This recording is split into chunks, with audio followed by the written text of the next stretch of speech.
మీ business ఏదైనా మీ ఊర్లో promotion చేయాలంటే అది సుమన్ టీవీతోనే సాధ్యం. ఇప్పుడే సంప్రదించండి. ఆయన నవనందుల సాక్షిగా పసుపు కండువాని కప్పుకున్నారు.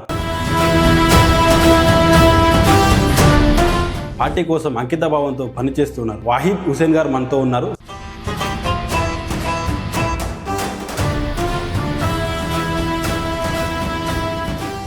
ఇప్పుడు అసంతృప్తిలో ఉన్నట్టున్నారు వాహిద్ హుసేన్ గారు. అసంతృప్తి అనేది తెలుగుదేశం పార్టీలో ఉన్నది.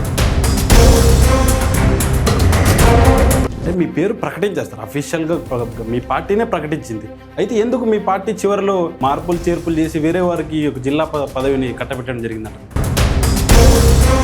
కర్నూలు పార్లమెంట్ విషయానికి వస్తే కూటమి ప్రభుత్వం మైనారిటీలకు మోసం చేసింది అనే చర్చ ఉంది సార్, ఏం చెప్తారు? అంటే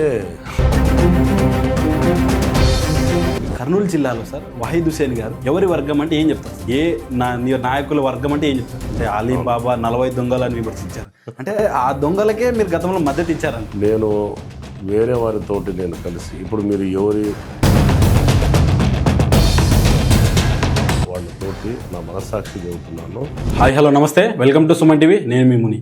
ఆయన నవనందుల సాక్షిగా పసుపు కండువాని కప్పుకున్నారు. పార్టీ కోసం అంకిత భావంతో పనిచేస్తున్నారు. ఆయన ఎవరో కాదు, టీడీపీ నాయకుడు వాహిద్ హుసేన్ గారు మనతో ఉన్నారు. సార్ని అడిగి మరిన్ని విషయాలను తెలుసుకునే ప్రయత్నం చేద్దాం. సార్ నమస్తే, welcome sir. Welcome our Suman TV studio. Suman TV ప్రేక్షకులందరికీ నమస్కారం. సార్ చెప్పండి, అసంతృప్తిలో ఉన్నట్టున్నారు వాహిద్ హుసేన్ గారు. దేనికి? అంటే పార్టీ పరంగా అయితేనేమి, ప్రభుత్వం పైన అయితేనేమి. లేదంటే అసంతృప్తి అనేది తెలుగుదేశం పార్టీలో ఉన్న కార్యకర్తలకు కానీ నాయకులకు కానీ అసంతృప్తి అనేది ఎప్పుడు ఉండదు. ఓకే, ఎటువంటి అసంతృప్తి లేదు.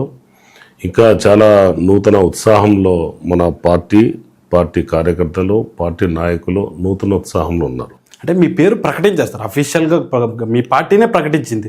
అయితే ఎందుకు మీ పార్టీ చివరిలో మార్పులు చేర్పులు చేసి వేరే వారికి ఒక జిల్లా పదవిని కట్టబెట్టడం జరిగిందంటారు? ఇప్పుడు మీరు డైరెక్ట్గా దీంట్లోకి వచ్చేసారు. యాక్చువల్గా వచ్చేసి దాదాపు ఒక 7-8 months బ్యాక్ అన్ఫార్చునేట్లీగా అది ఒక సందర్భంలో మా పార్టీకి సంబంధించిన పెద్దలు ఇట్లా ఈ సామాజిక సమీకరణాలలో ఈ రాష్ట్రం నుంచి ఒక ముస్లిం మైనార్టీని ఇచ్చే ఉద్దేశం ఉంది. ఒకవేళ కొన్ని చోట్ల సెలెక్ట్ చేశాము, అక్కడ ఈ 3-4 చోట్ల మేము ఐడెంటిఫై చేసి పెట్టాము. దాంట్లో మీరు కూడా ఒక క్యాండిడేట్గా ఉన్నారు. మీ పేరు కూడా షార్ట్ లిస్ట్లో ఉంది. మీరు పెద్దలు అధిష్టానం ఎవరన్నా పిలిచి మిమ్మల్ని ఈ విషయం మీద అడిగితే మీరు ఒప్పుకోండి. మీకు కూడా మంచి రాజకీయంగా మీరు ఇంకా పైకి రావడానికి మంచి అవకాశం ఉంటుంది. మీరు ప్రతి కాన్స్టిట్యున్సీలో తిరిగితే నాయకులు చూసి మీరు కొంత అవగాహన రావచ్చు, మీకు కూడా నేర్చుకోవడానికి మంచి అవకాశం ఉంటుందని చెప్పారు. దానికి సరే అన్నాం. దాని తర్వాత పేర్లు రావటము, ఈ 3-man కమిటీ రావటం, ఇవన్నీ జరిగింది. నేను నా పేరు ఫస్ట్ లిస్ట్లో వచ్చినప్పుడు కూడా నేను అనుకుంటున్నా, ఎందుకంటే ఈ కొన్ని పెద్ద పార్టీలలో సామాజిక సమీకరణాలు, తర్వాత అక్కడ ఉన్న కొన్ని పరిస్థితులను బట్టి కొన్ని మార్పులు చేర్పులు ఉంటాయి. నేను ఎక్కడ సర్ప్రైజ్ కాలేదు. ఫస్ట్ నేను మామూలు కూర్చొన్నప్పుడు వేరే వాళ్ళు చెప్పే వరకు నాకు తెలియదు మీ పేరు వస్తుంది, టీవీలో వస్తుందని. నేను సర్ప్రైజ్ కాలేదు, ఎందుకంటే ఫైనలిస్ట్ వచ్చేంత వరకు కొన్ని సమీకరణాలు జరుగుతుంటాయి. ఇంత పెద్ద పార్టీ, ఇంత పెద్ద కుటుంబం, ఎక్కడో ఒక చోట అన్నీ సెట్ చేయాల్సి వస్తుంది. అందులో భాగంగానే ఈ యొక్క నా పేరు వెళ్ళి మా సోదరి పేరు రావటము మనం చూసాం. అంటే సామాజిక సమీకరణాలే కారణం అంటారా? అంతే. అటువంటి దీంట్లో ఎటువంటి ఇది లేదు. ఇప్పుడు ఇది ఎట్లుంటుందంటే ఒక పెద్ద కుటుంబం. ఇప్పుడు నేను ఆల్రెడీ ఒక కాన్స్టిట్యున్సీకి నేను అబ్జర్వర్గా ఉన్నా. నేను ఆల్రెడీ బాధ్యతలు ఉన్నా. ఏ కాన్స్టిట్యున్సీ సార్? నేను కదిరి కాన్స్టిట్యున్సీ, కడప జిల్లా, అనంతపురం జిల్లా, హిందూపురం. ఇప్పుడు మన సత్యసాయి జిల్లా అంటాం కదా, సత్యసాయి జిల్లా కదిరి కాన్స్టిట్యున్సీకి నేను అబ్జర్వర్గా ఉన్నా టిల్ టుడే, ఈ రోజు వరకు కూడా ఎక్కడ ఉన్నా. ఇప్పుడు నేను తెలుగుదేశం పార్టీలో స్టేట్ ఆర్గనైజింగ్ సెక్రటరీగా ఉన్నా. పదవి ఉంది, నాకు ఒక బాధ్యత కూడా ఉంది. అంటే సామాజిక సమీకరణాలు అన్నారు సార్ మీరు. సామాజిక సమీకరణాలు అంటే మహిళ ఈజ్ ఆల్సో బీసీ, మీరు కూడా మైనారిటీ అంటే బీసీ కోటాలకి వస్తారు. అంటే ఇద్దరికి ఏంటి వ్యత్యాసం అంటారు? అట్లా ఇప్పుడు పార్టీ యొక్క మొత్తం ఓవరాల్ మీద వాళ్ళు సమీకరణాలు తీసుకుంటారు. ఇప్పుడు ముస్లిము ఒకరికి స్టేట్లు ఇవ్వాలనుకున్నారు, ఒకటి ఆల్రెడీ ఇచ్చేశారు, ఒక చోట ఇచ్చారు. ఈ మహిళల కోట కూడా తీసుకోవాలనే ఉద్దేశంతో ఇక్కడ నా పేరు తీసి వేరే చోట అక్కడ అకామిడేట్ చేసి ఇక్కడ ఒక మహిళకి ఇవ్వాల్సి వచ్చింది. ఇప్పుడు నంద్యాల కూడా గౌరవ ఎమ్మెల్యే గారు చరితారెడ్డి గారు ఇచ్చారు కదా, పాణ్యం ఎమ్మెల్యే గారికి. ఎమ్మెల్యే గారికి వచ్చారు. సో కర్నూలు పార్లమెంట్ విషయానికి వస్తే కూటమి ప్రభుత్వం మైనారిటీలకు మోసం చేసింది అనే చర్చ ఉంది సార్, ఏం చెప్తారు మీరు? అంటే ఒకటి ఇది పెద్ద జోక్ అండి. మోసం అనేది ఎక్కడ ఉంది? ఈ పదవి అనేది బాధ్యత. ఇప్పుడు నాకేదో ఒక కార్పొరేషన్, నాట్ ఓన్లీ మీకు జిల్లా అధ్యక్ష అనే పదవి కాకుండా జిల్లాకు సంబంధించి పార్లమెంటు నియోజకవర్గానికి సంబంధించి అంశంలో ఈ అంశాన్ని తీసుకుంటే నేను మోసమని నేను అది చాలా పెద్ద వర్డ్ అండి, అది కరెక్ట్ కాదు. ఇప్పుడు తెలుగుదేశం పార్టీలో చాలామంది రాష్ట్ర స్థాయి జాతీయ స్థాయి ఇప్పుడు జాతీయ స్థాయి నాయకులు ఉంటారు. దీంట్లో ఎవరి పని వాళ్ళు చేస్తుంటారు. ఇప్పుడు వహీదు ఈ పని చేయగలుగుతాడు, వహీద్ ఈ పని చేయగలుగుతాడు అని చెప్పేసి పార్టీ డెసిషన్ తీసుకొని పెడుతుంటుంది. ఇప్పుడు అందులో భాగంగా నాకు ఈ పని తప్పిందనుకోండి, ఇంకొక పని నాకు ఉంది, ఇంకొక పని పెట్టవచ్చు. మీకు అర్థమవుతుంది కదా. ఇది నాకు ఒక కార్పొరేషన్ చైర్మన్ ఇంకోటి నాకు ఇచ్చినట్టు ఇచ్చి మళ్ళీ తీసుకున్నారు అనేది కాదు కదా. ఇది బాధ్యత. ఇది ఇప్పుడు మనము ఒక పార్టీ ఇక్కడ బాధ్యతలో మనము ఇక్కడ పెట్టాలనుకున్నాం. తర్వాత నాకు ఇంతకంటే పెద్ద బాధ్యత ఇవ్వచ్చు. ఇది ఒక రెస్పాన్సిబిలిటీ పార్టీలో. నాకు ఇంకా పెద్ద బాధ్యతలో నన్ను వాడవచ్చు. ఇది రెస్పాన్సిబిలిటీ, ఇది అంతే. కర్నూలు జిల్లాలో సార్ వాహిద్ హుసేన్ గారు ఎవరి వర్గం అంటే ఏం చెప్తారు సార్? నాయకుల వర్గం అంటే ఏం చెప్తారు? నేను తెలుగుదేశం పార్టీ వర్గం, నేను మా గౌరవ జాతీయ అధ్యక్షులు చంద్రబాబు నాయుడు గారి వర్గం, మా యువ కిషోర మా నాయకులు లోకేష్ బాబు గారి వర్గం, అందరూ ఎంతమంది అయితే ఇక్కడ ఉన్నారో మొత్తం రాష్ట్రంలో ఉన్న నాయకులందరూ కూడా వాళ్ళ వర్గమే. అట్లా దీంట్లో తేడాలు ఏముండవు. చిన్న చిన్న అభిప్రాయ భేదాలు ఎక్కడన్నా వస్తుంటాయేమో కానీ నేను ఇంకా పదవిలో ఎక్కడ లేను కాబట్టి, అంటే నాకు కాన్స్టిట్యున్సీ అటువంటిది నాకు అటువంటి ఇంతవరకు తేడాలు ఏమో అనిపించలేదు. అంటే వాహిద్ హుసేన్ గారు ఎవరో ఒకరి వర్గం అయి ఉంటే నేడు రాజకీయంగా అన్ని అడుగులు సవ్యంగా జరిగేవి. అంటే ఇప్పుడు ఏ వర్గము అసలు మొట్టమొదటిసారిగా మీకు క్లారిటీ ఇస్తున్నాను. తెలుగుదేశం పార్టీలో జిల్లాలలో వర్గాలు అనేవి ఉండవండి. చిన్న చిన్న అభిప్రాయ భేదాలు మాత్రం ఉండొచ్చు. ఇప్పుడు ఇలా చేస్తే బాగుంటుంది అంటే ఒకరికి ఇలా చేస్తే బాగుంటుంది అని చిన్న చిన్న అభిప్రాయ భేదాలు ఉంటాయి, కానీ వర్గాలు అనేవి ఉండవు. తెలుగుదేశం పార్టీని ప్రతి ఒక్కరు కూడా ఒక అగ్రస్థానంలో తీసుకుపోవాలనే ఆలోచనలోనే కొన్ని పర్సనల్ అభిప్రాయాలు ఉంటాయి, అంతే తప్పితే నాకు తెలిసి తెలుగుదేశం పార్టీలో వర్గాలు ఉండవు. ఎప్పుడు కూడా అటువంటి వాటికి స్థానం లేదని చెప్పేసి నేను గంటాపదంగా చెప్పగలుగుతాను. ముందు దీని మీద క్లారిటీ ఇచ్చా. సెకండ్ ఏంటంటే మీరు ఏ వర్గానికి చెందిన వాళ్ళు అంటే అందరూ కూడా తెలుగుదేశం పార్టీ వర్గానికి చెందిన వాళ్ళు అవుతారు, కానీ సపరేట్ వర్గం అంటే ఏం లేదు. ఇప్పుడు ఏ వర్గము అని చెప్పేసి నాకు ఇంత దాకా వచ్చింది, ఆల్మోస్ట్ ఒక స్థాయి వరకు వచ్చింది కదా. నేను తెలుగుదేశం పార్టీ వర్గం కాబట్టి జాతీయ కార్యదర్శి నారా లోకేష్ గారు, మన జాతీయ అధ్యక్షులు గౌరవ చంద్రబాబు నాయుడు గారు, వారి యొక్క ఆశీస్సులు మా మీద ఉన్నాయి కాబట్టి నేను పని చేస్తానని చెప్పేసి నా మీద నమ్మకం ఉంది కాబట్టి నన్ను ఒక రాష్ట్ర స్థాయి ఈ ఆర్గనైజింగ్ సెక్రటరీ హోదాలో నన్ను పెట్టారు. వీళ్ళని ఎక్కడ అవసరమైతే అక్కడ మారుస్తుంటారు. ఇవి జరుగుతుంటుంది అంతే. ఇది బాధ్యతలలో ఇదొక భాగం. ఇప్పుడు కొంతమంది మహిళలు ఇవ్వాలనే ఉద్దేశం ఉన్నప్పుడు ఇక్కడ నుంచి తప్పించేసి మళ్ళీ తర్వాత నాకు ఇంకా ఉన్నాయి కదా, ఇంకా బాధ్యతలు ఇస్తారు. భవిష్యత్తులో మంచిగా ఉంటుందంటారు. భవిష్యత్తు అంత దూరమే లేదు. మీకు ముందు అనే అంశాన్ని మాట్లాడితే అంత దూరం 15-20 రోజుల్లోనే ఏదో ఒక బాధ్యతలు అయితే ఇస్తారు కదా. 100% నమ్మకం ఉంది అయితే మీకు. అంటే బాధ్యతలు ఇప్పుడు పనే కదా. ఓకే సార్, ఈరోజు నన్ను ఈ పొలానికి పోమన్నారు, రేపు ఇంకొక పొలం పోమంటారు, అంతే. అంత మించి వేరే తేడా ఏమి లేదు. వాహిద్ హుసేన్ గారి రాజకీయ నేపథ్యం ఎలాంటి సార్? ఏ నేపథ్యం నుండి రాజకీయాల్లోకి వచ్చారు? ఇప్పుడు నాకు సర్వీస్ ఓరియంటెడ్ అండి. నేను మా గతంలో మా నాన్నగారు సర్వీస్ ఓరియంటెడ్, తర్వాత ఆయనను చూస్తూ మేము పెరిగాం. మేము పబ్లిక్ సర్వీస్ ఓరియంటెడ్. తర్వాత మాకు ఇప్పుడు ఉన్న యొక్క పెద్ద నెట్వర్క్ ఎంతమంది అయితే పరిచయాలు ఉన్నారో ఒక పెద్ద గొప్ప ఒక కుటుంబం అయిపోయింది. చాలామంది పరిచయస్తులు ఉన్నారు. మేము ఈ యొక్క సమాజంలో మా యొక్క ఆర్థిక స్థితి సరిపోదు, కొంతమందిని మనము ఏదన్నా వాళ్ళ సమస్యలను మనం తీర్చాలంటే మనము ఒక ప్రభుత్వంలో మనం కూడా ఒక భాగం అయితే, మనం రాజకీయ నాయకులమైతే వాళ్ళ సమస్యలను మనం తీర్చడానికి, వాళ్ళకి ఏదైనా మన చేదోడు మనం ఎంతైనా ప్రభుత్వంతో వాళ్ళకి కొంత వెసులుబాటు కల్పించడానికి అవకాశం ఉంటుంది. మనలాంటి వాళ్ళు పాలిటిక్స్లో ఉంటే 10 మందికి మనం సేవ చేసిన వాళ్ళం అవుతాము. ఇది రాజకీయం అంటే మనము కొంతమంది రాజకీయ నాయకుడు అనే దానికంటే కూడా ప్రజాసేవకుడు అనే వర్డ్కు నేను ఎక్కువ ఇంట్రెస్ట్ చూపిస్తాను.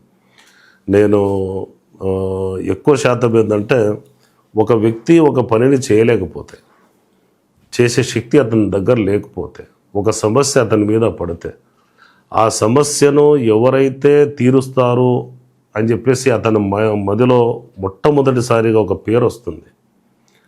ఆ వ్యక్తిని అతను ఆరాధిస్తాడు, ఆ వ్యక్తినే అతను విశ్వసిస్తాడు, నమ్ముతాడు. నాకు వచ్చిన బాధను అతను ఓన్ చేసుకుంటాడనే ఒక అభిప్రాయం కలుగుతుంది. అప్పుడే అతను ఒక లీడర్ అవుతాడు, ఒక గొప్ప ఒక సమాజ సేవకుడు అవుతాడు అనేది నేను నమ్ముతాను. నేను అంటే చిన్నప్పటి నుండి రాజకీయాల మీద ఆసక్తి ఉంది. నాకు ఆసక్తి ఉంది. ఆసక్తి లేకపోతే మనం ఆ పని చేయలేం కదా. ప్రతిరోజు నేను, ఈరోజు కాదు ఏ రోజైనా మీరు చూడండి, ఉదయం నుంచి సాయంత్రం వరకు కనీసం ఒక 10-20 మంది ఏదో ఒక పని మీద. మీకు చాలామందికి తెలియదు, ఒక కానిస్టేబుల్ తోటి మీరు పోయి మాట్లాడాలంటే కూడా భయపడే వాళ్ళు ఈ రోజు వరకు ఉన్నారు. అంటే లిటరసీ రేట్ లేని పబ్లిక్ ఇప్పటికీ నాయకుల మీద ఆధారపడి ఈ రోజు కూడా 2-3 ఇష్యూస్ నేను టేకప్ చేశాను. అంటే చిన్న వాళ్ళ భయం, వాళ్ళకి చాలామందికి స్టేషన్ దగ్గరకు పోవాలంటే కూడా భయం, చాలామందికి ఎంఆర్ఓ ఆఫీస్కి పోవాలంటే భయం. ఈరోజు నేను కలెక్టర్ ఆఫీస్ గారి దగ్గరికి వెళ్ళాను ఒక పని మీద. ఈరోజు కలెక్టర్ గారు మీటింగ్లలో బిజీగా ఉన్నారు కాబట్టి పోస్ట్ పోన్ చేసుకొని వచ్చాను నేను. ఇప్పుడు ఒకరు చేయలేని పనిని మనం చేయాలి అనే ఒక సంకల్పంతో మనం వాళ్ళ యొక్క బరువును మనం దించగలిగితే అది ఒక మనకు పుణ్య కార్యక్రమం అని చెప్పేసి నేను అనుకుంటా. ఇది మా కుటుంబం మొదటి నుంచి ఈ యొక్క సమాజ సేవలు ఉన్నారు. మనం కూడా ఈ మధ్యకాలంలో కొంత ఈ యొక్క దీంట్లో కొంత యాక్టివ్గా నేను ముందుకు రావటం జరిగింది. అంటే మీరు గతంలో నంద్యాల జిల్లాలో నవనందుల సాక్షిగా మీరు పసుపు కండువాని కప్పుకున్నారు సార్. అంటే గతంలో వైఎస్ఆర్సీపీ అధికారంలో ఉండింది, గతంలో మీరు వైసీపీ మద్దతుదారుడు అని, కీలక నాయకుడు అని చెప్పి కూడా విన్నాం. అంటే ఏ ఆశయాలు నచ్చి మీరు గతంలో టీడీపీలో జాయిన్ అయ్యారు? నేను టీడీపీలో జాయిన్ అంటే రీజన్ మా కుటుంబమే తెలుగుదేశం పార్టీతోనండి. ఎప్పుడైతే తెలుగుదేశం పార్టీ పుట్టినప్పటి నుంచి నేను ఈ ఒక నంద్యాలలో ఒక పార్టీ నాయకులతో, కొంతమంది రాజకీయ నాయకులతోటి నాకున్న సాన్నిహిత్యంతో నేను వాళ్ళకి సపోర్ట్ చేస్తూ వచ్చాను. కానీ నేను మొదటి నుంచి నేను తెలుగుదేశం పార్టీలో ఉన్నా. నేను ఒక కుటుంబానికి వాళ్ళు నాతోటి సన్నిహితంగా ఉంటే వాళ్ళకి నేను సపోర్ట్ చేసుకుంటూ వచ్చాను. నేను ప్రత్యక్షంగా నేను ఎప్పుడూ పాలిటిక్స్లోకి రాలేదు, కానీ వాళ్ళ కోసం నేను సపోర్ట్ చేశాను. ఓకే, అదే నాయకుల్ని మీరు విమర్శించారు గతంలో. అంటే అలీబాబా 40 దొంగలని విమర్శించారు. అంటే ఆ దొంగలకే మీరు గతంలో మద్దతు ఇచ్చారంట? ఇచ్చాను. ఓకే, అంటే ఆ దొంగలు అంటే 10 రూపాయల భూమిని తీసుకొని 100 రూపాయలకి అమ్ముకొని అంటే కోట్లు సంపాదించారని చెప్పేసి అన్నారు. కానీ వహీద్ గారు కూడా అదే కోణంలోనే వెళ్ళి నేడు ఈ స్థాయిలో ఫైనాన్షియల్గా ఫిట్ అయ్యారు. ఒకటి వ్యాపారాలు 2-3 రకాలు ఉంటాయండి. నేను ఒక వ్యాపారం నేను విమర్శ చేయను. సరే, ఎవరి వ్యాపారం వాళ్ళది. మాది వచ్చేసి టోటల్లీ సర్వీస్ ఓరియంటెడ్. మా దగ్గర దాదాపు ఒక 300 మంది ఎంప్లాయీస్ ఉన్నారండి. ఏ వ్యాపారం? దాదాపు మాకు వచ్చేసి ఆటోమొబైల్ రంగం. ఆటోమొబైల్ అంటే ట్రాక్టర్ రంగం సార్? మాది ట్రాక్టర్ ఉంది, మాది రొటావేటర్లో మేము అమ్ముతాము, హార్వెస్టర్లు అమ్ముతాము, అంతా రైతు సంబంధిత బిజినెస్లు మేము ఉన్నాము. మాకు ఈ ద్విచక్ర వాహనాల షోరూమ్ ఉంది. మా దగ్గర మార్కెటింగ్ వాళ్ళని, బ్యాక్ ఆఫీస్ అని, మెకానిక్స్ అని, వీళ్ళంతా మాకేంటంటే 10 బతికించు, అది కాన్సెప్ట్. Win win. మేము మొట్టమొదటిసారిగా వేరే వాళ్ళకి హెల్ప్ చేస్తే వాళ్ళు మాకు హెల్ప్ చేయకపోతారనే తత్వం మాదే. ఒకరిని గెలిపిస్తే వాళ్ళు మనల్ని గెలిపిస్తారు. ఈ కాన్సెప్ట్తోనే మేము కంటిన్యూగా ముందుకు వస్తున్నాం. ఓకే, మీరేమంటున్నారు అంటే బతికించు సర్వీస్ ఓరియంటెడ్లో మేము ఉన్నామని చెప్పేసి. కానీ బయట చర్చ ఏంటో, అసలు వాహిద్ గారు గతంలో రియల్ ఎస్టేట్ వెంచర్లో ఇన్వెస్ట్ చేశారు, గతంలో విమర్శించిన నాయకులతో కలిసి పయనించారని చెప్పి కూడా చర్చ ఉంది. లేదు, ఇప్పుడు నేను ఏ రోజు కూడా నేను వాస్తవాలే మాట్లాడతాను. మీరు కావాలంటే రీచెక్ చేసుకోవచ్చు. నేను వేరే వారితోటి నేను కలిసి, ఇప్పుడు మీరు ఎవరి మీద ఎవరితో అయితే నేను కలిసి వ్యాపారం చేశానని చెప్పేసి మీరు అడుగుతున్నారో వాళ్ళతోటి నా మనస్సాక్షి చెబుతున్నాను, వాళ్ళతోటి నేను ₹1 కూడా ఆదాయం వచ్చే పని నేను ఎప్పుడు చేయలేదు. నేను వాళ్ళతో కలిసి నేను ఏదో చేయలేదు, నా మనస్సాక్షి చెబుతున్నాను, ఎప్పుడూ నేను చేయలేదు. మీరు కావాలంటే మీరు క్రాస్ చెక్ చేసుకోండి. ₹1 వ్యాపారం కూడా వాళ్ళతోటి కలిసి చేయలేదు. సార్, వాహిద్ గారిని సహజంగా అంటే నంద్యాల నియోజకవర్గ వాసి అనే ఒక చర్చ ఉంది, కానీ మీరు లేదు నేను కర్నూలు వాసి. మీరు నంద్యాలకు పరిమితం చేయాలని కోరుకుంటున్నారా మీరు? ఆ నియోజకవర్గంలో ప్రజల చర్చని నేను మీ ఎదురు విషయం సార్, ఒకటి నంద్యాల నాకు జన్మనిచ్చిందండి. ఓకే, నాకు కర్నూలు అన్నం పెట్టింది. నన్ను ఇంతటి వాడిని చేసింది కర్నూలు జిల్లా. నేను 2000 సంవత్సరంలో నా కడుపు చేత పట్టుకొని, అప్పటికే నేను రైస్ మిల్ బిజినెస్లో ఉన్నాను, నేను రైస్ వ్యాపారం. తర్వాత అంతకు మించి నేను ఏదో చేయాలనే ఉత్సాహంతో ఒక ఆటోమొబైల్ రంగంలో నేను అడుగుపెట్టి 2000 సంవత్సరం అంటే ఇప్పటికి నేను 26 సంవత్సరాలు అవుతా ఉంది నేను ఇక్కడికి వచ్చి సెటిల్ అయ్యి. నా పిల్లలందరూ ఇక్కడనే ఎల్కేజీ కాడ నుంచి ఇక్కడనే చదువుకున్నారు. ఇక్కడనే మీకు కావాలంటే సర్టిఫికెట్లు ఇస్తాను నేను. ఎల్కేజీ కాడ నుంచి ఇక్కడనే చదువుకున్నారు. నా ఇల్లు ఉన్నాయన కాదు, నేను ఇక్కడ నేను ఉన్నాను కదా, నా యొక్క సంస్థలో ఇక్కడే ఉన్నాయి. నేను ఇక్కడికి వచ్చాను. నేను ఇక్కడికి వచ్చి నేనేం చేశాను, నేను డెవలప్ అవుతూ ఇతరులను కూడా నా వెంబడి తీసుకొచ్చాను. నేను చాలా విషయాలు మీకు చెప్పాలండి. మేము 25-26 సంవత్సరాల క్రితం మేము వచ్చిన వ్యాపార రంగంలో ఫైనాన్స్ అనేది చాలా పెద్ద బిగ్ టాస్క్ అండి, చాలా పెద్ద బిగ్ పెద్ద టాస్క్ అయ్యేది. ఒక కనీసం వాళ్ళకి వ్యవసాయ భూమి ఉంటేనే, లేకపోతే ఒక పెద్ద పరపతి ఉంటేనే వాళ్ళకి ఒక వాహనం మీద లోన్ ఇచ్చేవాళ్ళు బ్యాంకర్స్, లేకపోతే లోన్ ఇచ్చేవాళ్ళు కాదు.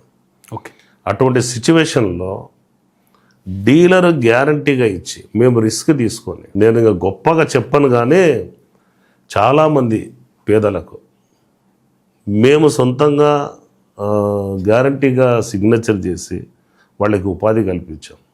రైతులకు ఎస్పెషల్లీ మీరే రైతులు కానివ్వండి, తర్వాత పొలం లేని వాళ్ళకు కూడా. నేను చాలామంది ఇప్పుడు ఈ ఇంటర్వ్యూ ద్వారా చూస్తే చాలామంది లోపల నుంచి ఉత్సాహం వస్తుంది. ఎందుకంటే ఈ పదం నేను ఎప్పుడు, ఈ వర్డ్ మాట్లాడే అవకాశం ఎప్పుడు రాలేదు. ఈరోజు మీ యొక్క ఈ ఇంటర్వ్యూలో ఎందుకో వచ్చిన సబ్జెక్ట్ వచ్చింది. నన్ను చాలామంది ఇష్టపడతారు.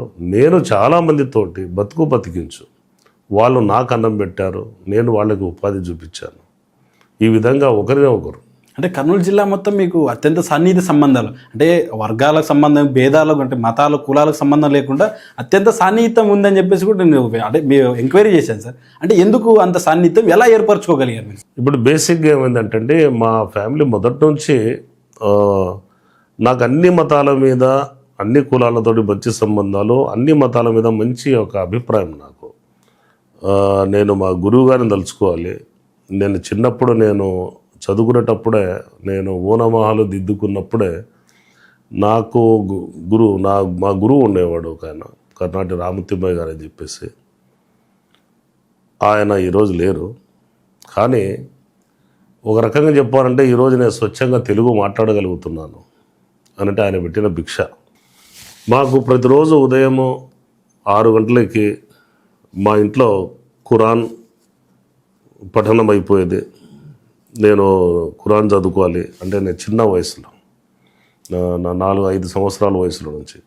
తర్వాత నేను మళ్ళీ స్కూల్కి వెళ్ళిన తర్వాత మా ఒక గురుకుల పాఠశాల టైప్ ఉండేది. మా కర్ణాటక రామతిమ్మయ్య గారు మా గురువు గారు ప్రార్థనతో స్టార్ట్ అవుతుంది. ఓకే, శుక్లాంబరధరం విష్ణుం శశివర్ణం చతుర్భుజం ప్రసన్నవదనం ధ్యాయే సర్వ విఘ్నోపశాంతయే గజానన పద్మవర్గం గజానన మహర్నిశం అనేకదంతం భక్తానాం ఏకదంతం ఉపాస్మయే. అక్కడి నుంచి మాకు స్టార్ట్ అవుతుంది మా డైలీ. ప్రతి శనివారం భగవద్గీత పారాయణం. మాకు ప్రతి ఒక్క మతం మీద చిన్నప్పటి నుంచి మాకు అవగాహన. మా గురువు గారు ఒక పండగ, ఎవరి పండగ అని కానీ, ఒక పండగ వస్తే ఆ పండగ విశిష్టత గురించి, ఏ సందర్భంలో ఈ పండగ వచ్చింది, ఈ పండగ ఎలా చేస్తారు, ఎందుకు చేస్తున్నారు అనేది ప్రతి ఒక్కటి మాకు ఆ సందర్భాన్ని బట్టి మా కథలుగా చెప్పేవాళ్ళు. అంటే భగవద్గీత శ్లోకాలు కూడా మీరు అనర్గళంగా చెప్పేవారని చెప్పి విన్నా సార్. నిజంగా భగవద్గీత శ్లోకాలు మీరు చెప్పేవారు? మేము చూసి అప్పుడు మేము ప్రతి శనివారం మాకు భగవద్గీత పఠనం ఉండేది మా స్కూల్లో. ఓకే. ఇప్పుడు నేను ఖురాను చదివేవాడిని. నేను ఖురాను చదివిన తర్వాత కొన్ని ఇంకా పుస్తకాలు, ఈ మా ప్రవక్తలు వాళ్ళు ఎలా ఉండేవాళ్ళు, ఎలా అనుసరించేవాళ్ళు, వాళ్ళు ఏదైనా సమస్య వస్తే దాన్ని ఎట్లా అధిగమించేవాళ్ళు, ఎలా ప్రజల సమస్యలు వచ్చినప్పుడు ఎలా నిర్ణయం తీసుకునేవాళ్ళు, కొంతమంది ఆకలితో ఉండి కూడా వాళ్ళకు భోజనం పెట్టేవాళ్ళు. ఇటువంటివన్నీ చిన్నప్పటి నుంచే వింటూ వింటూ వింటూ వచ్చాం. ఇక్కడ ఈ ఇస్లాంలో ఏమున్నాయి ప్రతి ఒక్కటండి. దీంట్లో ఒక ఏదో మీరు సందర్భం వస్తే చెబుతున్నాను.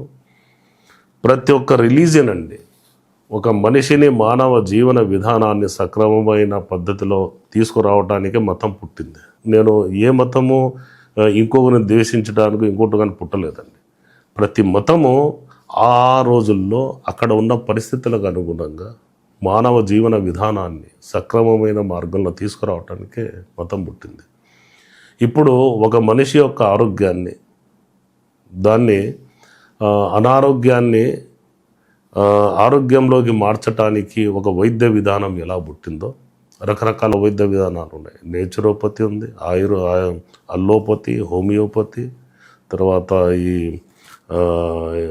ఆయుర్వేదం, యునాని, రకరకాల వైద్య విధానాలు ఎలాగైతే ఉన్నాయో అలాగే ఒక మనిషి యొక్క జీవన విధానాన్ని సక్రమమైన మార్గంలో నడపడానికే ఈ మతాలన్నీ పనికొస్తాయి, దోహదపడతాయని చెప్పేసి నేను నమ్ముతాను. కూటమి ప్రభుత్వ పరిపాలన ఎలా ఉందంటే కూటమి నాయకుడిగా ఏం చెప్తారు సార్? ఒక విషయం అండి, నేను ఇందాక మీరు పాయింట్ మిస్ అయిపోయింది. మా కుటుంబం మొట్టమొదటి నుంచి కూడా తెలుగుదేశం పార్టీతోటే ఉన్నాం. నాకు చంద్రబాబు నాయుడు గారి అడ్మినిస్ట్రేషన్ మీద అపారమైన నమ్మకం అండి, అపారమైన నమ్మకం. నాకు ఈ కొంతమంది సన్నిహితులతోటి ఉన్న సాన్నిహిత్యం మీద నేను తప్పని పరిస్థితుల్లో వాళ్ళకి సపోర్ట్ చేసుకుంటూ వచ్చాను. కానీ చంద్రబాబు నాయుడు గారి మీద మా జాతీయ అధ్యక్షులు చంద్రబాబు నాయుడు గారి మీద నాకు అపారమైన నమ్మకం. ఎందుకంటే ఆయన కోణం డిఫరెంట్గా ఉంటుంది. నేను మీకు ఒక ఎగ్జాంపుల్ చెబుతానండి. చెప్పండి. ఆయన ఒక క్రియేటర్ ఆయన. ఏదన్నా కానీ ఇప్పుడు ఈ ఇసుకలో నుంచి కూడా అద్భుతాలు సృష్టించగల గొప్ప ఆలోచనాపరుడు ఒక క్రియేటర్. నేను మీకు ఒక ఎగ్జాంపుల్ చెబుతాను సార్, నా పర్సనల్ జరిగింది. తుమ్మిళ్ళ లిఫ్ట్ ఇరిగేషన్ చూసారా తెలంగాణలో? ఈ తుమ్మిళ్ళ లిఫ్ట్ ఇరిగేషన్ వస్తుంది అని చెప్పేసి ఒక ప్రకటన వచ్చింది. అప్పుడు నాకు తెలిసి 2014-15 ఆ ప్రాంతంలో ప్రకటన వస్తే నాకు తెలిసిన వ్యక్తి ఒక అతను వచ్చాడు. అక్కడ ఒక పొలం ఉంది తీసుకుంటారా అని చెప్పేసి అంటే ఎంత అంటే ఏదో ఒక రేటు చెప్పారు. 4 లక్షల రూపాయలు ఎంతో ఎకరా కొన్నా, నేనే కొన్నా. తర్వాత ఎంతోలేండి కొన్నా, ఏదో చిన్న నా దగ్గర ఉన్న డబ్బులు కొట్టి కొన్నా.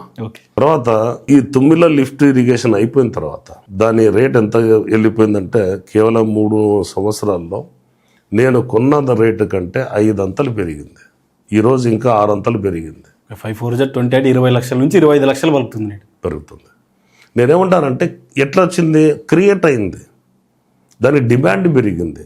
ఆ డిమాండ్ క్రియేషన్ చేసే కెపాసిటీ, ఆ శక్తి, ఆ ఆలోచన కేవలం ఒక చంద్రబాబు నాయుడు గారిలో, తెలుగుదేశం పార్టీకి మాత్రమే సాధ్యం. సార్ మీరు అంటున్నారు అంటే ఒక కోణంలో మీరు చెప్పారు, కానీ రెండో కోణంలో ప్రతిపక్షాలు ఏం విమర్శిస్తున్నాయంటే అంటే అమరావతి అనేది ఒక మునిగిపోయే ప్రాంతం, ఇందులో రాజధాని పేరుతో భూములు ఇన్సైడ్ ట్రేడింగ్ చేసి ఒక అవినీతికి పాల్పడుతున్నారని చెప్పేసి విమర్శలు ప్రతిరోజు విమర్శిస్తున్నాయి. ఎవరైతే విమర్శ చేశారో వాళ్ళు కూడా మేము వింటున్నాం. ఈ హైదరాబాద్లో మొత్తం అవన్నీ కొండ ప్రాంతం, అవన్నీ గుట్టలు, అవన్నీ పనికిరాని లోయలు, ఈ లోయలలో తీసుకుపోయి డబ్బులు చేస్తున్నాడని చెప్పేసి ఆ రోజు కూడా అన్నారు. అంటే విమర్శ చేసే వాళ్ళకి ప్రతిదినం ఇప్పుడు కోడలు నచ్చలేదనుకోండి, ఆ చేతిలో ఉన్న వస్తువు కింద పన్నా పైన పన్నా ఆమె ఎట్లా నడిచినా ఈ అత్త కోపమే. అట్లా ఉంటుంది మామూలు. ఇది హ్యూమన్ సైకాలజీ. ఇప్పుడు మనము ఇది చేస్తే వాళ్ళకు నచ్చినట్టు చేయాలి అనే ఆలోచన వాళ్ళకు ఉంటుంది. అంటే ఇప్పుడు మా మేనిఫెస్టో, మా ఆలోచన, మా క్రియేటివిటీ, మా యొక్క ఏదైతే ప్రజలకు ఏదైతే వాగ్దానం చేసామో, ఇప్పుడు సూపర్ 6 చేసాం, బ్రహ్మాండంగా మనం తీసుకువెళ్తున్నాం కదా. ఇటువంటి సిచ్యువేషన్లో కూడా ఆ నాయకులు అన్ని రకాలుగా చేసుకుంటాం. మీరు చూడండి, మేము మీ ద్వారా సుమన్ టీవీ ప్రేక్షకులకి 2 చేతుల్లో నేను జోడించి రిక్వెస్ట్ చేస్తున్నా. ఈ ప్రభుత్వం ఇంకొక 10 సంవత్సరాలు ఇక్కడనే కంటిన్యూగా ఈ ప్రభుత్వం కింద ఉంటే వేరే రాష్ట్రాల కంటే కూడా మనము ఎంతో వాళ్ళు అందుకోలేనంత ఎత్తుకుపోయేదానికి బ్రహ్మాండమైన అవకాశాలు ఉన్నాయి. అంటే ప్రజలు చెప్పడం మీరు బాధ్యత తీసుకోవాలి. ప్రతి ఒక్కరూ బాధ్యత తీసుకోవాలి. ఈ ఆంధ్రప్రదేశ్లో ఉన్న ప్రతి పౌరుడు బాధ్యత తీసుకోవాలి.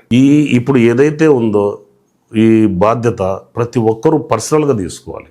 రాబోయే తరాల యొక్క అవసరాలను దృష్టిలో పెట్టుకొని తీసుకోవాలి. ఈరోజు ఒక చంద్రబాబు నాయుడు గారికో, ఒక లోకేష్ గారికో, ఒక పవన్ కళ్యాణ్ గారికో, ఒక మోదీ గారికో కాదు.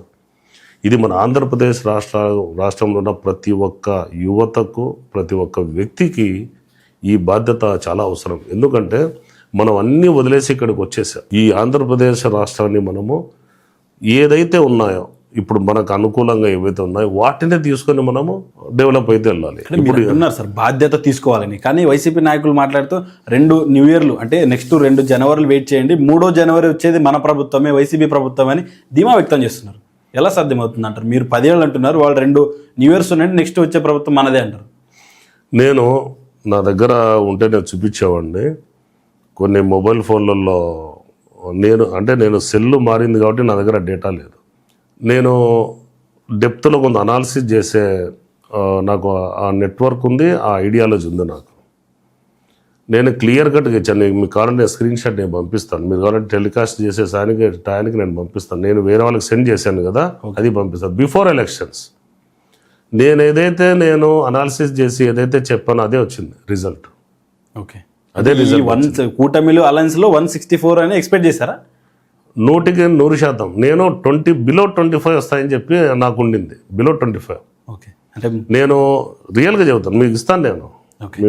నేను దాంట్లో ఇస్తాను, స్క్రీన్ షాట్ ఇస్తాను. అంటే కేకే సర్వేలా మీరు కూడా ఏదో ఒక సర్వే స్ట్రాటజీ అని పెట్టారా?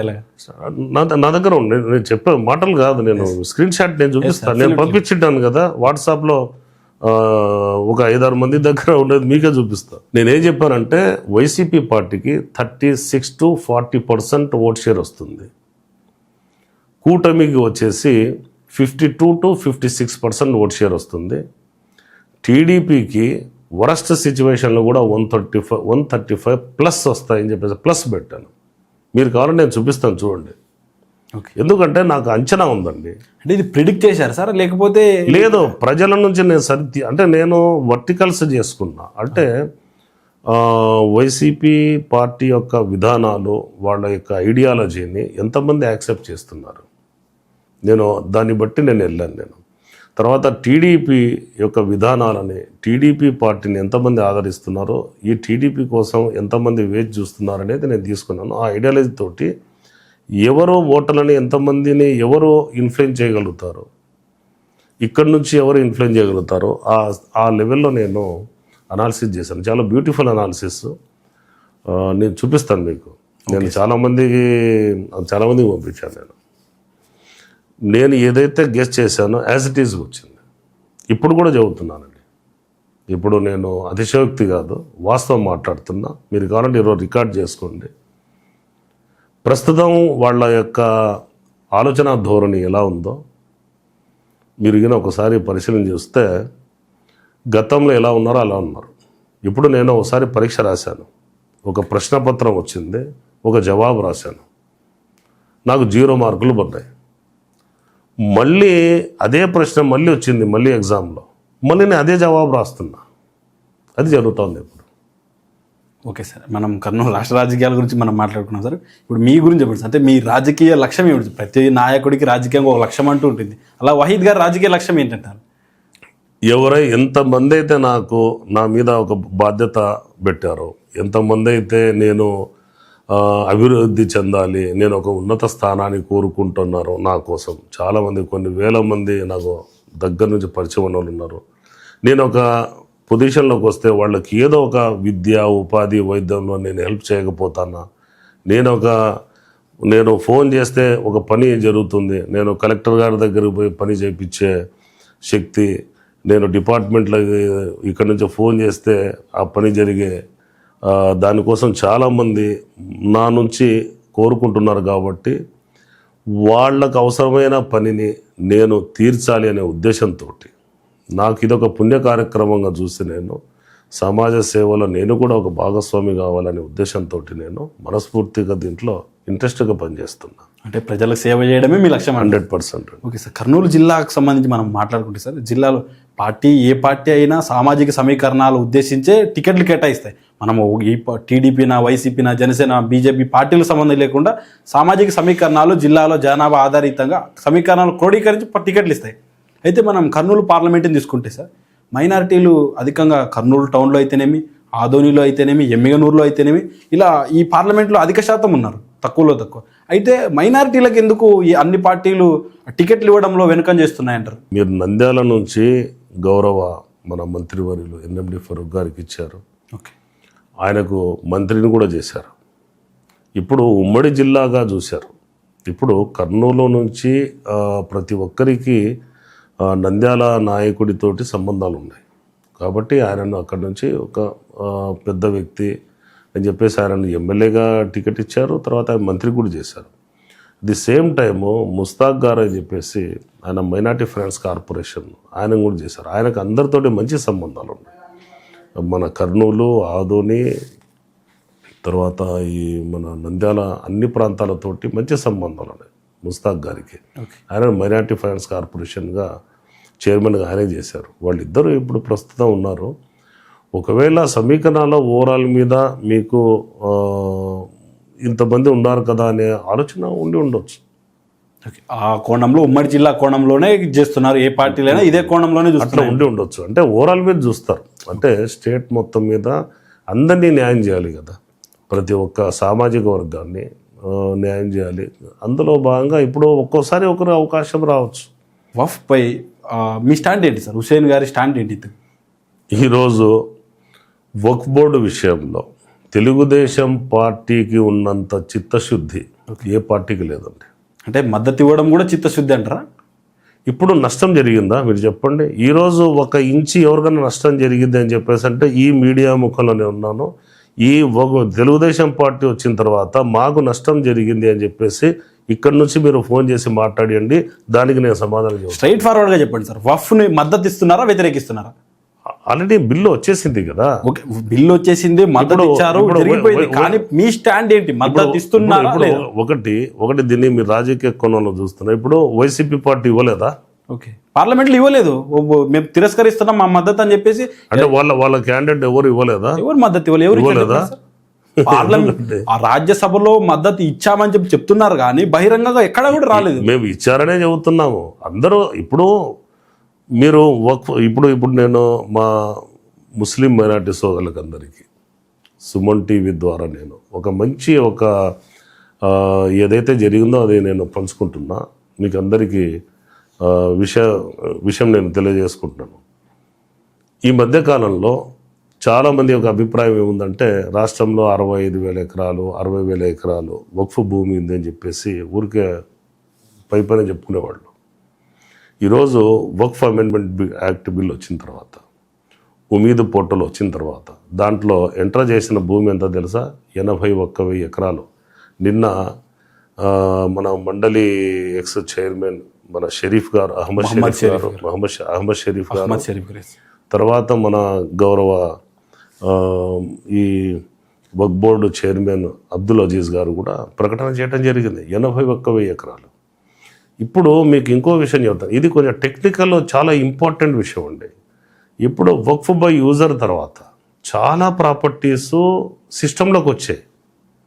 ఇప్పుడు మీకు మన కర్నూలు నగరానికి సంబంధించిన మన మంత్రి గారు, మన టీజీ భరత్ గారు, ఇక్కడ మన మెడికల్ కాలేజ్ దగ్గర ఒక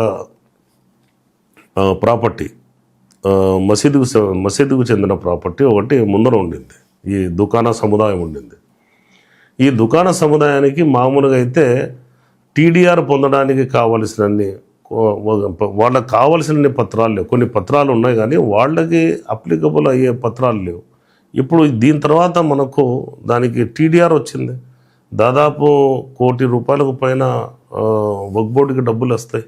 దాని ద్వారా మీకు దాని నుంచి మంచి జరిగింది. ఎక్కడే కానీ తెలుగుదేశం పార్టీ వచ్చిన తర్వాత ఒక్క ఇంచి ఎక్కడే కానీ అన్యాక్రాంతం అయిందని చెప్పేసి మీ ద్వారా ఎవరైనా వస్తే మా నోటీస్కి తీసుకురండి, తప్పనిసరిగా మేము చర్యలు తీసుకుంటాం. దాంట్లో డౌటే లేదు. నంబర్ 1. నంబర్ 2, ఈ మధ్య కాలంలో తెలుగుదేశం పార్టీ వచ్చిన తర్వాత వక్ఫ్ బోర్డు ఆదాయము దాదాపు 46% మనం పెరగడం జరిగింది. ఇంతకుముందు మనం ఎవరు దోచుకుంటున్నారో ఆ డబ్బులు తెలియదు కానీ ఇప్పుడు మాత్రం గత ప్రభుత్వంలో వచ్చిన ఆదాయం కంటే 46% వక్ఫ్ బోర్డు ఆదాయం పెరగటం కాకుండా నిన్న చూసాం మనం. మీకు నెల్లూరులో జరిగిన ఒక ఇంటర్నేషనల్ స్కూల్ గురించి మీకు సమాచారం ఉందో లేదో. ఒక వక్ఫ్ బోర్డు స్థలం నెల్లూరులో ఉంటే ఆ స్థలాన్ని రకరకాల రాబందులు దాని మీద కన్ను పెడితే అక్కడ ఉన్న రాజకీయ నాయకులు అందరూ కలిసి ఆ వక్ఫ్ బోర్డు స్థలంలో ఈ డొనేషన్స్ చేసి చందాలు వసూలు చేసి వేరే వాళ్ళ నుంచి సిఎస్ఆర్ ఫండ్స్ నుంచి ఒక డొనేషన్ క్రియేట్ చేసి దాదాపు ₹20 కోట్ల వెచ్చించి ఇంటర్నేషనల్ స్కూలు ఆ స్థలంలో కట్టడానికి వాళ్ళు ఇప్పుడు సంకల్పించారు. ఓకే, ఇది గొప్ప విషయం అండి. ఒకటి తద్వారా 4 ఆదాయాలు ఉన్నాయి. ఇప్పుడు వక్ఫ్ బోర్డు ప్రాపర్టీ ఏదైతే ఉందో అది సురక్షితం కాబడుతుంది. రెండోది వచ్చేసి పేద పిల్లలకి ఉచిత విద్య అందుతుంది. మూడవది వచ్చేసి చాలామందికి ఉపాధి వస్తుంది. ఇప్పుడు 4వ విషయానికి వస్తే ఈ ప్రాపర్టీ మీద కొంతమందికి మంచి విద్య వచ్చి క్వాలిటీ ఎడ్యుకేషన్ వచ్చిన తర్వాత వాళ్ళు కూడా ఇప్పుడు ఇంటర్నేషనల్ స్టాండర్డ్స్ తోటి స్కూల్ వస్తే క్వాలిటీ విద్య వచ్చిందంటే వాళ్ళు కూడా ఒక మానవ వనరులు కూడా అభివృద్ధి చెంది వాళ్ళు సొంతంగా వాళ్ళ కుటుంబాన్ని పోషించుకునే స్థాయికి వస్తారు. ఇప్పుడు డబ్బు లేకపోయినా అక్కడ ఇంటర్నేషనల్ స్టాండర్డ్ తోటి స్కూల్ వచ్చిందంటే చాలా మంచిది కదా. ఇది ఒక సంకల్పం జరిగింది. నిన్న నారాయణ గారు, తర్వాత ఈ అబ్దుల్ అజీజ్ గారు, తర్వాత మన వేమిరెడ్డి ప్రభాకర్ రెడ్డి గారు, అక్కడ గౌరవ ఎమ్మెల్యే మన కోటమిరెడ్డి శ్రీధర్ రెడ్డి గారు, వీళ్ళంతా ఉన్నారు అక్కడ. ఈ మిగతా 3 ఏళ్లలో అంటే రాజకీయంగా సేవ చేయడానికి కూడా వహీబ్ గారు కూడా త్వరలోనే మంచి పోస్ట్ రాబోతుంది. అయితే ఒకటండి, ఇప్పుడు నాకు ఉత్సాహం ఉంది. నేను 2 రకాలుగా చూస్తానండి. ఒకటి బాధ్యత, ఒకటి సేవ. నాకు మంచి, ఇప్పుడు ఒక్కొక్కరికి ఒక్కొక్కటి ఉండదు. ఇప్పుడు నాకు స్వీట్ ఇష్టం లేదు, నాకు స్వీట్ పెట్టారనుకోండి నేను ఇంట్రెస్ట్గా తినలేను. ఇంట్రెస్ట్గా ఉన్న వాళ్ళకైతే 2-3 లడ్లు తినేస్తారు, 2-3 మైసూర్ పాకులు తినేస్తారు. ఇప్పుడు నాకు సర్వీస్ అనేది నాకు ఇంట్రెస్ట్, నాకు అవకాశం కల్పిస్తే బాగా పనిచేస్తాను. ఓకే, చివరిగా చెప్పండి సార్, నేను కొన్ని పేర్లు చెప్తాను సార్, నాయకుల పేర్లు చెప్తాను, 1 వర్డ్ ఆన్సర్ చెప్పండి సార్. రాష్ట్ర ముఖ్యమంత్రి చంద్రబాబు నాయుడు గారు సార్. ఆయన యొక్క గొప్ప వ్యక్తి, ఒక క్రియేటర్. ఆయన ఇసుకలో నుంచి కూడా అద్భుతాలు సృష్టించగల వ్యక్తి. పవన్ కళ్యాణ్ గారు సార్, ఉప ముఖ్యమంత్రి. పవన్ కళ్యాణ్ గారు ఆయన హృదయపూర్వకంగా ఆయన ఏదైనా సమస్య వస్తే చలించిపోయే వ్యక్తి ఆయన. ఓకే, నారా లోకేష్ గారు అందరితోటి సమాజం నుంచి నేర్చుకొని ప్రస్తుత పొజిషన్ కంటే బెటర్ పొజిషన్కు ఎలా తీసుకుపోవాలని చెప్పేసి నిరంతరం పరిశీలన చేసే గొప్ప ఒక రకంగా చెప్పాలంటే ఆయన ఒక శాస్త్రవేత్త. అందరి దగ్గర నుంచి నేర్చుకుంటాడు. అది ఒక గొప్ప విశేష పరిజ్ఞానం ఎక్కువ దానికి. Okay sir, thank you sir. మీ విలువైన సమయాన్ని కేటాయించి మా స్టూడియోకి వచ్చినందుకు ధన్యవాదాలు. Thank you very much. మీరు కూడా రాజకీయంగా మరిన్ని అవకాశాలు అందుకొని సేవ చేయాలని మనస్ఫూర్తిగా కోరుకుంటూ థ్యాంక్ యూ వెరీ మచ్. ఇది వహీద్ హుస్సేన్ గారు మాట్లాడుతూ తను రాజకీయంగా సేవ చేయాలని తన లక్ష్యం, సేవ కోసమే రాజకీయాలకు వచ్చానని చెప్పేసి చెప్తారు. పదవుల కన్నా నాకు పని చేయడమే ముఖ్యమని ఆయన మాటలు నేను విన్నాం. Thank you.